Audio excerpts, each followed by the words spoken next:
Welcome to the Bag of Tricks tutorial. This tutorial will be about roofs. Now, the functionality has expanded quite a bit over the last few months, so I thought it was time to do a tutorial explaining a couple of things about how roofs work and what you can do with them within the Bag of Tricks. Okay, first of all, we are going to install it in a clean map. There has been some confusion about how difficult it is to install, so I'll do a short installation of the Bag of Tricks so you can see this as well. Okay, so initially we will need two things. We will need the lip on token move and we will need the lip event macros. These are the two basics. Now, select the token move. We need to run on campaign load. You can also save and reload, whatever you like, same thing. As soon as you do this, the settings will pop up. I hope you can see. And the most important part is which map are the settings situated, which are on the grasslands. So we click OK, and that's it. You have now installed the Bag of Tricks.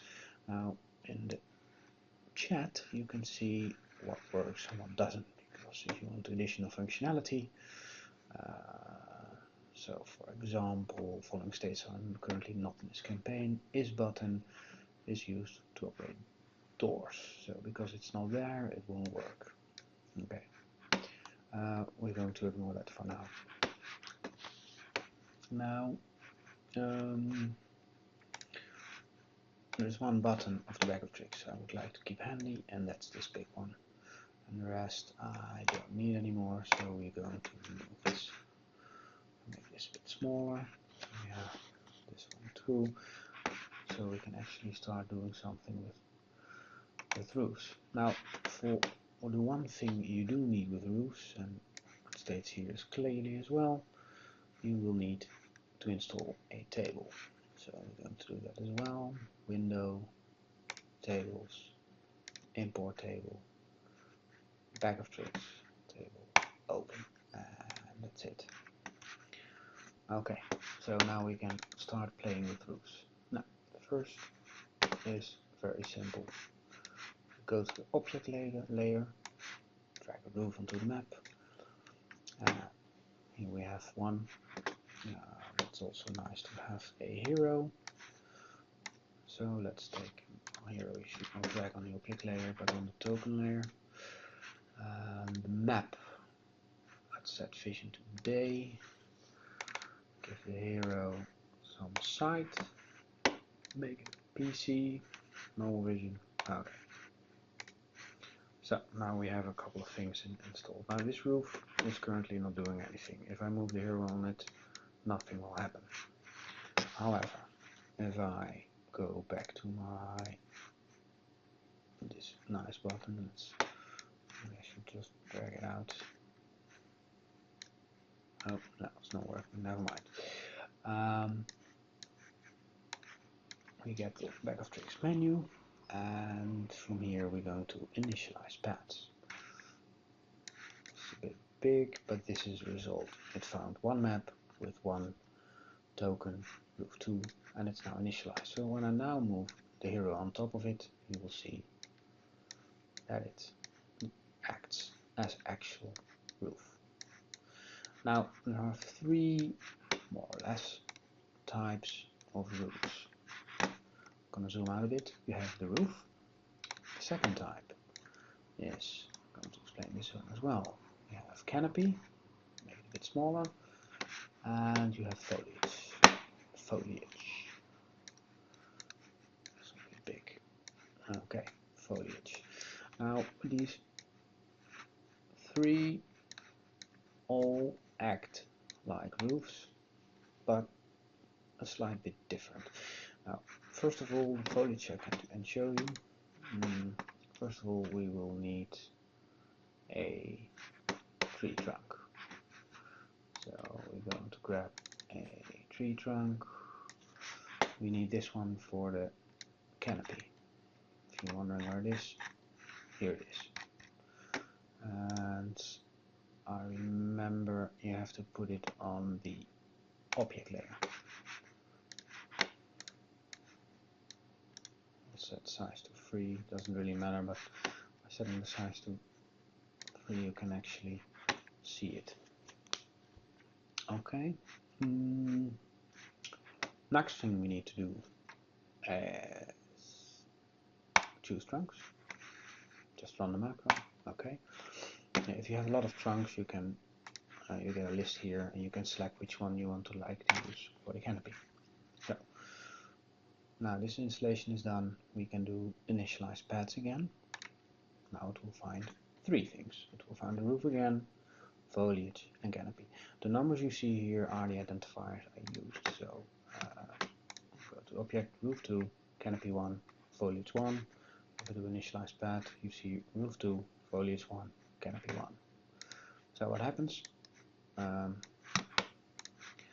What happens when I move the hero over the roof? Well, we know this. You see this red outline with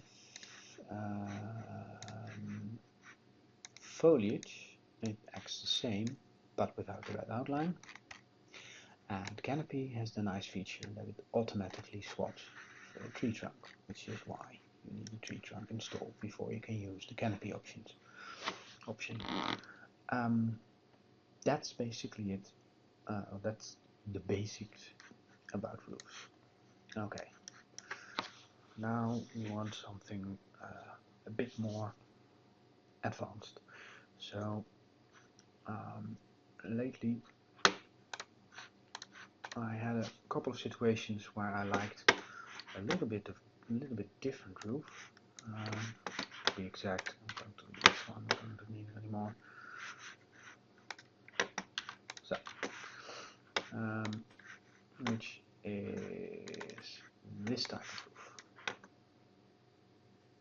It takes a while to load because it's pretty big. Like this. It's very big, so I'm going to make it a bit smaller. Okay, I think you already get the idea. If I initialize pads first, it will find the 2 roofs. Now, if I move the hero, it's a bit big. So, if I move the hero over this one, that disappears, obviously.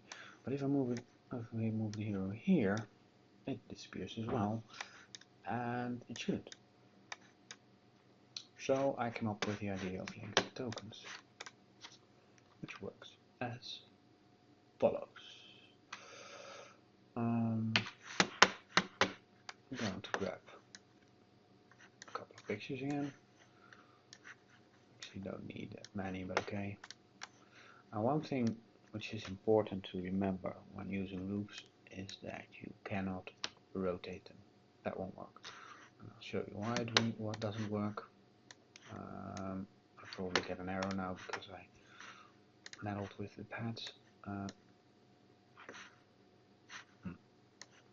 Oh, that's exactly what I wanted to show. The outline is correct, but actually the roof is still there as if it wasn't rotated. So MapTool acts as if it is here, even though you look at it like this. So never rotate them. Always use the roofs in the correct orientation, or if you want, you can do this. So I'm going to reconstruct the house we just saw with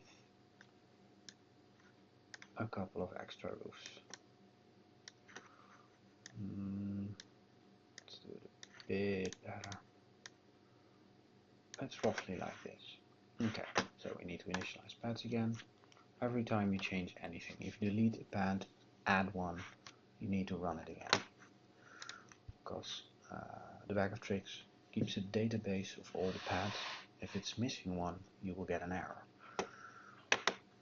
Now, if I move the hero over this one, it disappears. This one as well, this one as well. Very fun, very nice, but it's not quite what I was looking for. So I came up with the idea to link them. To link pads, and this can be done with the roofs, the canopy and the foliage, is simply put in the word linked and an identifier, in this case 1. You can do 2, 3, 4, whatever you like, but linked 1 means you have one group which is called 1, which are linked. So this is linked 1, and this is linked 1, and this is linked 1. Now again, initialize. Now he says that they're linked. If I now move the hero here, still nothing happens, but if I move them over the link pad, they all disappear. And hence I have the effect I wish to have. Okay. Next trick. Going to remove these again. Bridges. This is actually a new function which I haven't announced yet, but it's already there. With bridges, let me drag some material here. With bridges, you have the issue that make a bridge. With bridges, you have a bit of an annoying problem.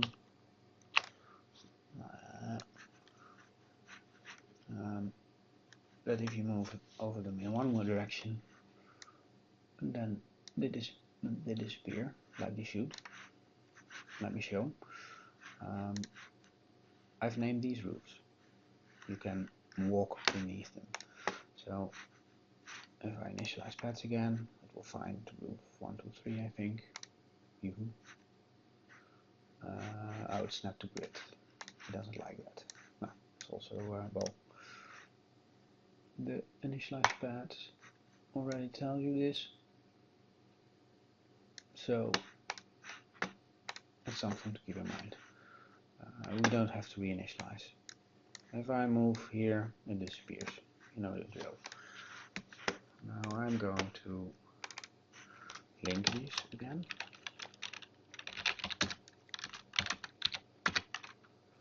I use the same.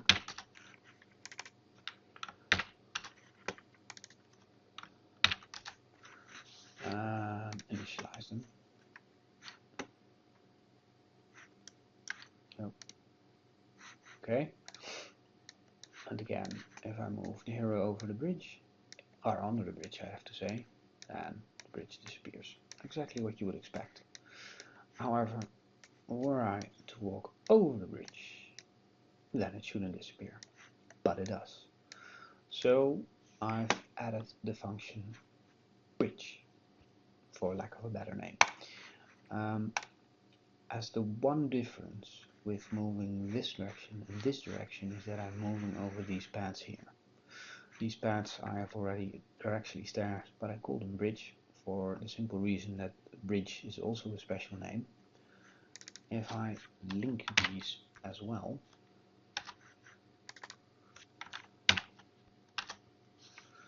and something interesting happens. Initialize.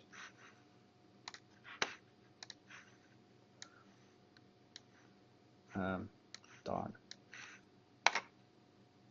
Okay, what you just saw should not have happened, and that happened. I used an old version during a tutorial. My apologies. Now I'm using the correct version. So again, should I approach or walk beneath the bridge, then as expected you would want it to disappear. However, if I walk over the bridge, it doesn't. And this is due to special tokens which are called bridge and which are linked to the structure. Basically, only what the thing it does is checks: did you just move over a bridge? If so, then do not remove it. So should you try something like this,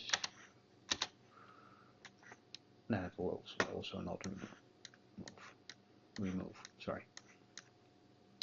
Okay. Next stop, because we're not done yet. Houses. With houses, there are also a couple of pretty neat tricks you can do. So let's first build one. I'll build one. I have a picture of a house here. to see the correct all the impact, we need some vision blocking layers. So I'm going to wrong setting. I'm going to add these. A bit crude, but it's for the general idea.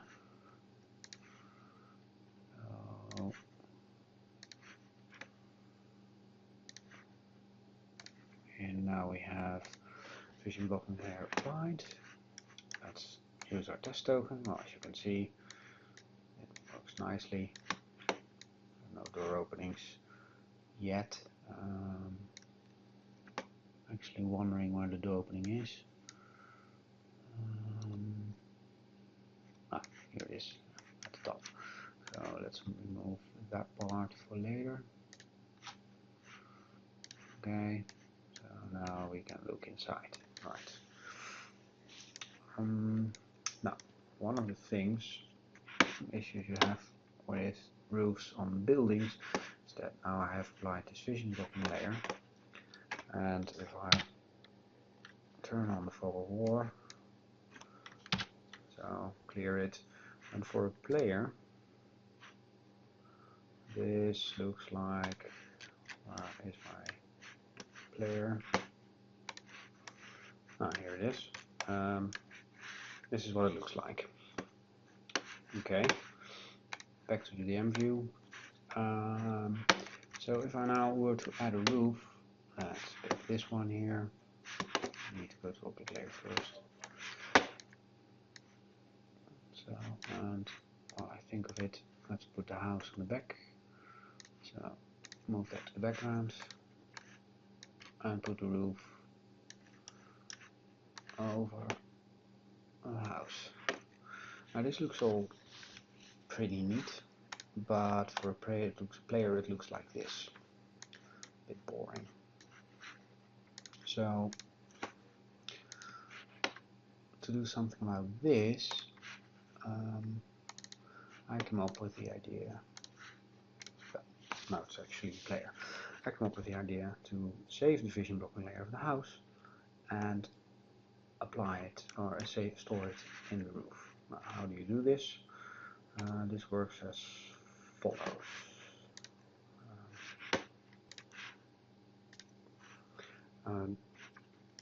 First, we need to initialize paths again, and as you can see, it found one roof.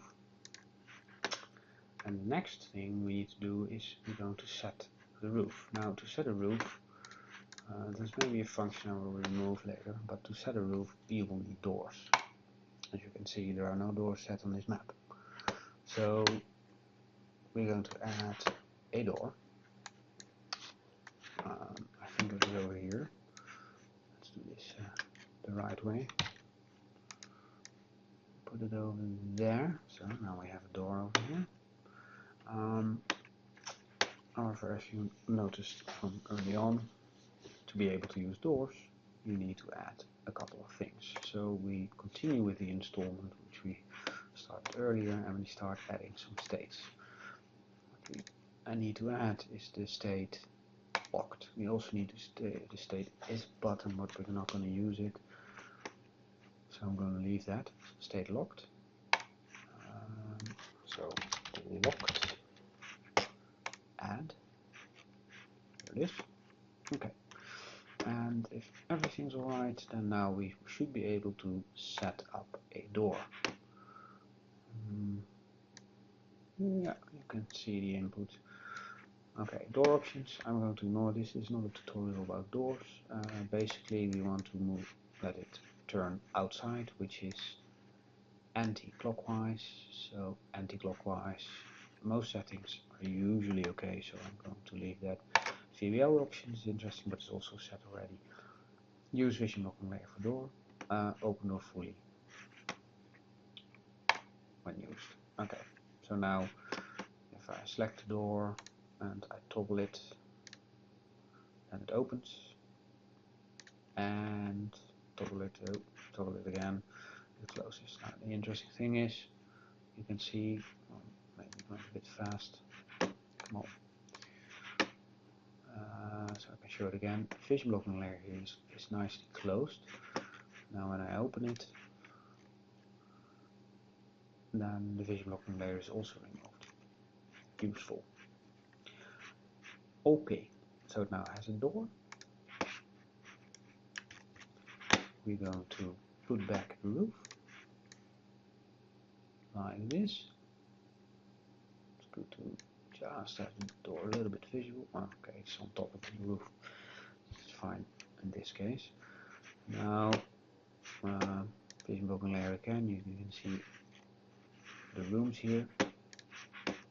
If I select roof, and now I should be able to set roof, and there are two options. One is apply VBL. You can read it, but it basically boils down: store the VBL of the house beneath it and apply a new set of VBL specifically for roofs.